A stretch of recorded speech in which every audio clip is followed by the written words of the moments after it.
Well, certainly that's been a major talking point, and it's been led by South Africa's President Cyril Ramaphosa during the first few hours of discussions here. He's calling on G20 leaders, particularly from the leading countries at the G20, those who are part of the G7 group of the biggest economies in the world, to recognise that many developing countries, particularly on the African continent, are some steps behind the most developed world in terms of recovering from the COVID-19 pandemic and being able to cope with the impact of both climate change and the ongoing Russian military action in Ukraine. He's pointing to the fact that unless there are relaxed trade deals allowed over the next 12 months, it will impact these smaller nations, and that more support needs to be offered to those nations in order for them to get by. There are calls for better debt relief packages to be offered and for previous commitments for financial support to be honoured. He's pointing to the fact that some of those commitments have not been made, and he wants to make sure that the voice of developing countries, particularly those from Africa, of course, is heard amidst this bigger discussion that's been taking place during the course of today about Russia, Ukraine and the US and China. And we saw President Cyril Ramaphosa arriving expressed concerns at the lack of progress on key issues in the multilateral negotiations at COP27. What are some of these issues?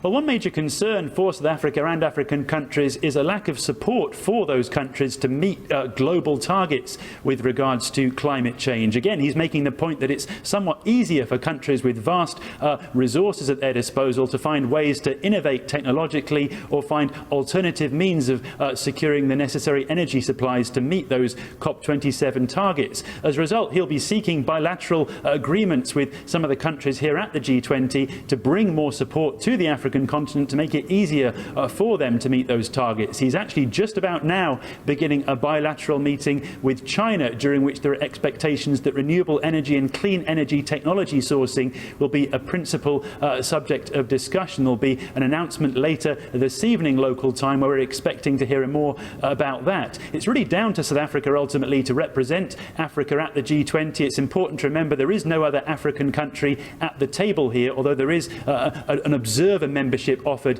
to the African Union. And it's certainly something that the African delegation here relies on somewhat, the South African voice, to make sure that their voice is heard at the table. So this year's summit focuses on food and fuel prices spiking worldwide, the Russia-Ukraine conflict and the renewed threat of nuclear war. What dialogue is taking place with regards to this?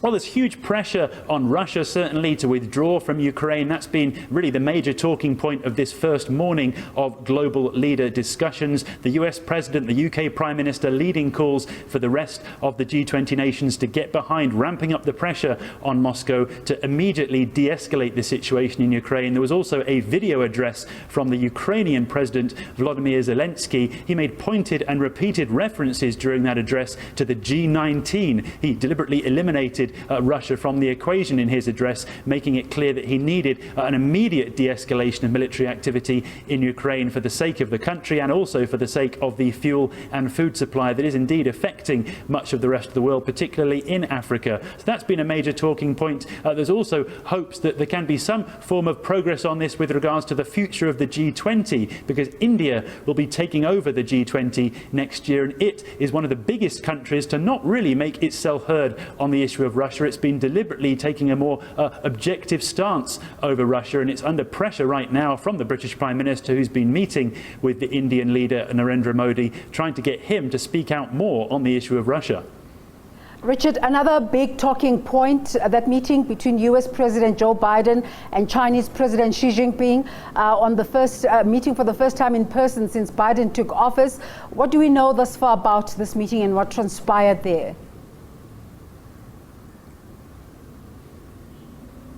Well, the overall tone of that meeting was of conciliation and trying to be more constructive about communication. Both leaders said that they felt a responsibility as the world's two biggest economies and ultimately the two biggest elephants in the room, if you like, at this G20 to make sure that they set the tone for what was to come over the coming days. That's really why that meeting was scheduled on Monday before the official G20 began. Both said that they had made it clear to one another what their respective red lines were, the details that they did not want to happen to discuss in future, and that they could at least draw a veil over. For China, that was effectively Taiwan. It says it still wishes to reincorporate the self-governed island into the Chinese mainland and completely dismisses any chance of any kind of concession on that issue. The US wanted to make sure that it still had the upper hand with regards to trying to secure trade deals in future and trying to pressure China to return to its own climate change obligations. China had basically bailed out on that in its frustration over the way that the US was dealing with Taiwan. So there is some global hope here of progress in that regard, and ultimately some hope, particularly from the South African delegation, that after that meeting took place,